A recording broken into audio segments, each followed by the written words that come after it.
If you've ever wondered, what on earth am I going to post or what do I put in my newsletter? This is the episode for you. Let's get into it. This is the Art of Selling Travel Podcast. And here to guide you through it all, your host, Glenda Beagle. Okay.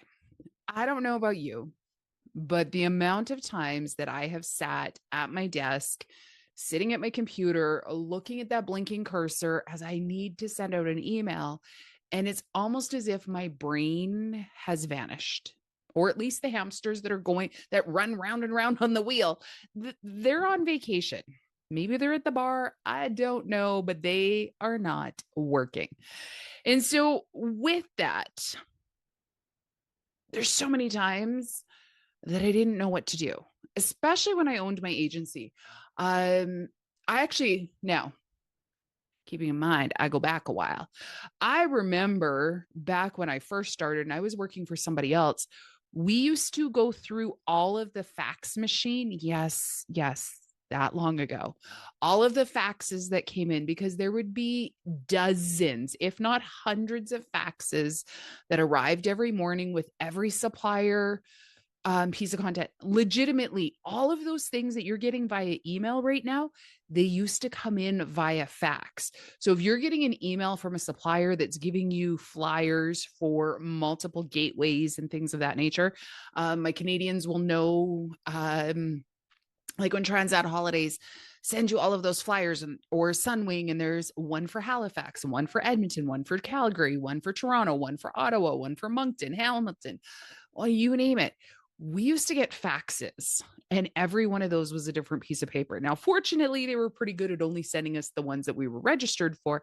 But just think about it. So you've got the sun charters, you've got the cruise lines, you've got the tour companies, you've got the FIT companies, all of them. They would have their weekly ones, they would have their daily ones, they would have their breaking news ones. And anytime they wanted to run a promotion where they were giving something away, I remember way back in the day, the one company that if we booked them by a certain date, they would actually ship luggage to our office that we then had to distribute to the clients when they picked up their documents. It was absolutely wild. But they would send a fax to remind us every 2 or 3 days that this was the promotion. This is how, like, mind blowing the amount of paper that was like destroyed from the fax machine. But I tell you all of that because there was a time when we used to go through those in order to then generate our newspaper ad for the week. And even at that, it was, I still don't know what to put in there. I don't know what to do. So it's not that there's suddenly this whole new generation that has no idea what to post. There is still too much information to post and still not enough inspiration a lot of the times. That was actually the number one reason why this month inside of the Travel Advisor Success Studio that we focused as part of our marketing makeover summer. We focused on building out a story vault because we all have stories that are inside of us. We all have stories to tell. We all have stories that are going to help us connect. In fact, in this world of overused AI, your stories, not AI stories, because my goodness, I cannot get over sometimes how AI is like, well, here, let me tell you about a story about Sally and Nancy and how, and it's like, these don't exist, but you've got stories of genuine interest, of genuine connection, and a genuine authority that will allow you to be able to connect with your audience. So as I was going through and building out the story vault, that was what we talked about, is how do you capture back some of those stories? And I was actually even reminded myself this week as I was building out more of the groups training that's coming up in July. By the way, not too late to join. If you want to come join us, artofsellingtravel.com/groups. But I was going through and I came across a story that had happened. I think it was like in 2012. Now, don't get me wrong. In 2012, it was relevant. I will say in 2026, this particular story is so much more relevant, and I will be sharing it on day one of the group's workshop. And it was all about all the things I screwed up because I was doing a farm tour to Brazil and I hosted a fabulous consumer event. I think we have 45 people there. And I'm going to tell you the rest of that inside of the group's workshop so that you don't have to repeat that same mistake. But I blocked it out. In fact, so many of our stories we remember in the moment, and then they start to get replaced by something else. If you've ever watched, what is it? Price is Right. There's that bumper push or whatever, where you push the numbers over until it gets into the green spot, but it's dropping numbers off the other side. That's how stories work in our minds too. We push them over, they get highlighted for a little while, and then they get pushed off to the other side. So it's really important that you take the time and create a story vault so that you have it to access, because this is 14 years old, this story, but it is so incredibly important.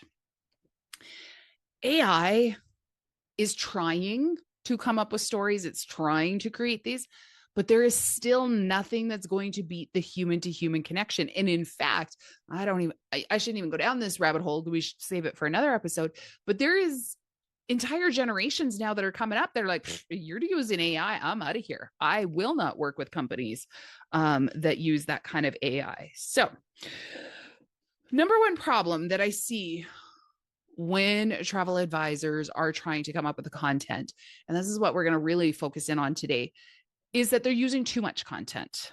And I know that it's this story of, oh my goodness, but I didn't have anything a minute ago. That's not my problem. Or my problem is I don't have anything. But the problem really is that you actually have too much content. And when we're doing it, when we're putting it out there, when you're writing your email, heck, even as I'm writing this or put down the notes for this podcast, I am just as guilty. And I was having to screen myself out. Now, if you've listened any length of time, it does not matter what I write on the piece of paper. My brain is just going to go off and do its own thing. But you don't need all of it. You don't need the backstory. You don't need everything else that goes into it. You need the piece that's going to be important to them. Over the last couple of months, in really drilling down, particularly those in the Success Studio, working with them on what's inside their email newsletters and other such. And I think this one actually came out of the Task Plus group where we implement things. The one had given an example of what she wanted to put in her newsletter. And in reality, she had 4 newsletters worth of content because this story led to this story, which led to this story. However, as a whole, it was too much story. We want to thin it down. We want to make it specific. We want to thin it down, and we want it to be why that they can see why this actually matters to them. Why should they care? So, for example, and I kind of wrote this one out a little bit. If you did an example about insurance that you're not going to do one that explains all the different policies.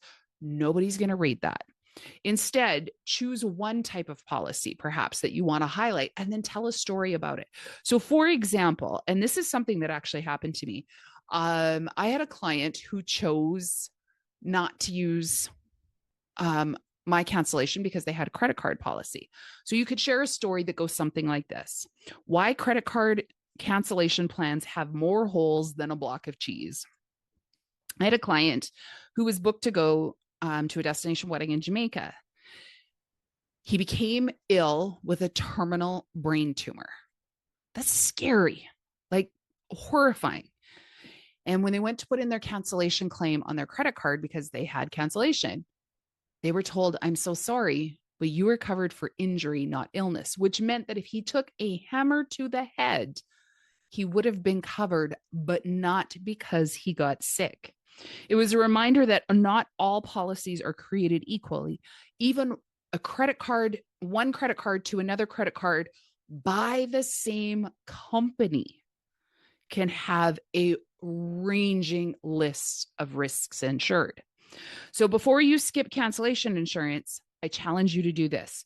Verify the risks insured, read through in depth all of the pre-existing conditions or clauses that they have, double check if baggage is included, and what is their coverage for interruption. Still have questions? Hit reply and let's talk about it. And then I would put in there something along the lines of PS.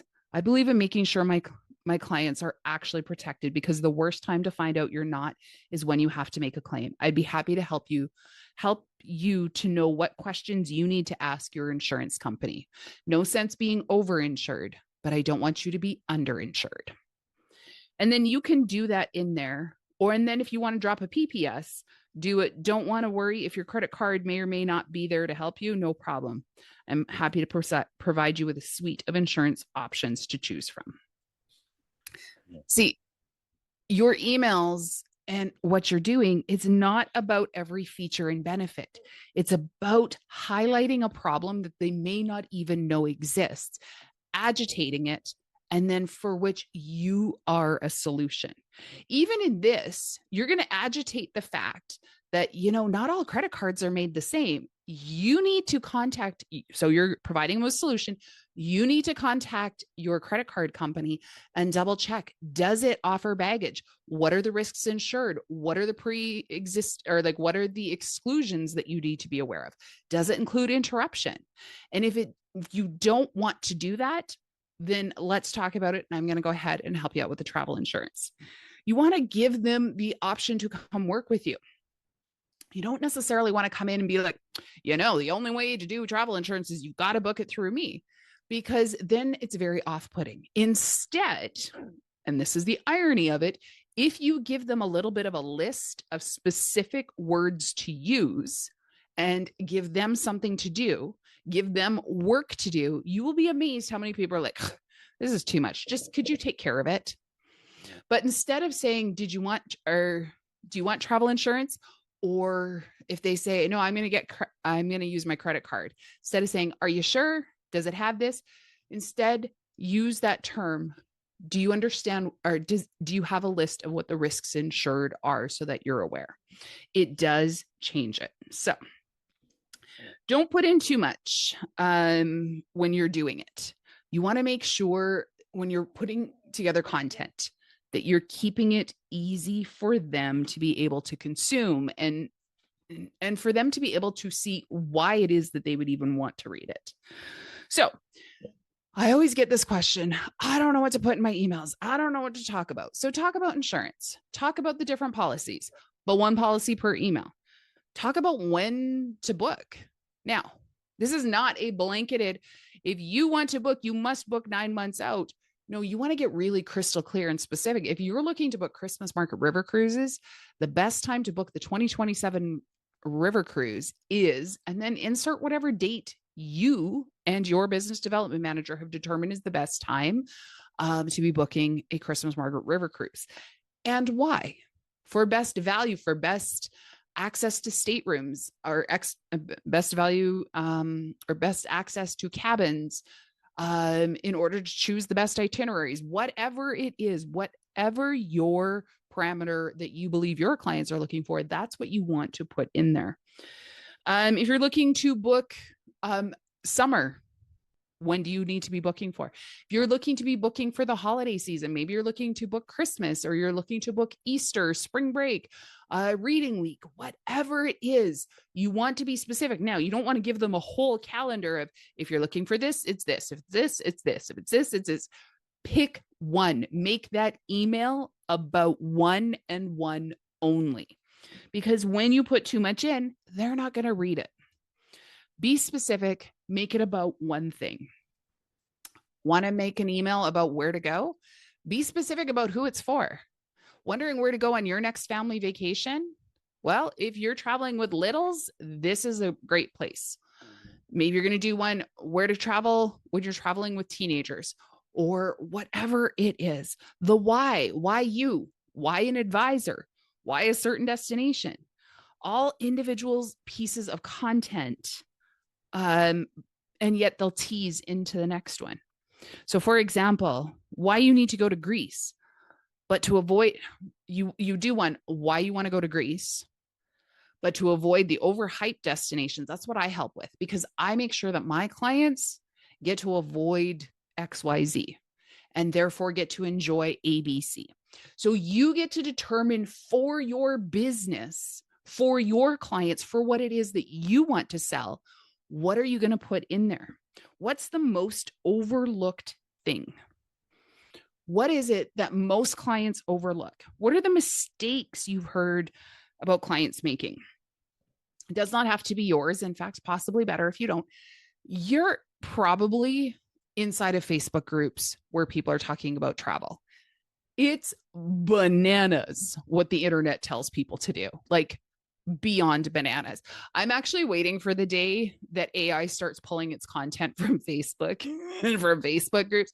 Can you imagine the straight up shit show that's going to take place when AI is using Facebook groups of people or TripAdvisor in order for people to know what's the best resort, what's the best this, what's the best way to build? Like, can you just imagine?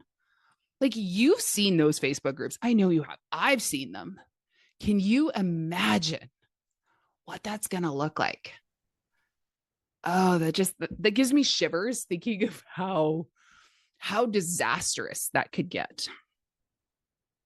Or maybe they won't use it because even they know that that's a dumpster fire waiting to happen.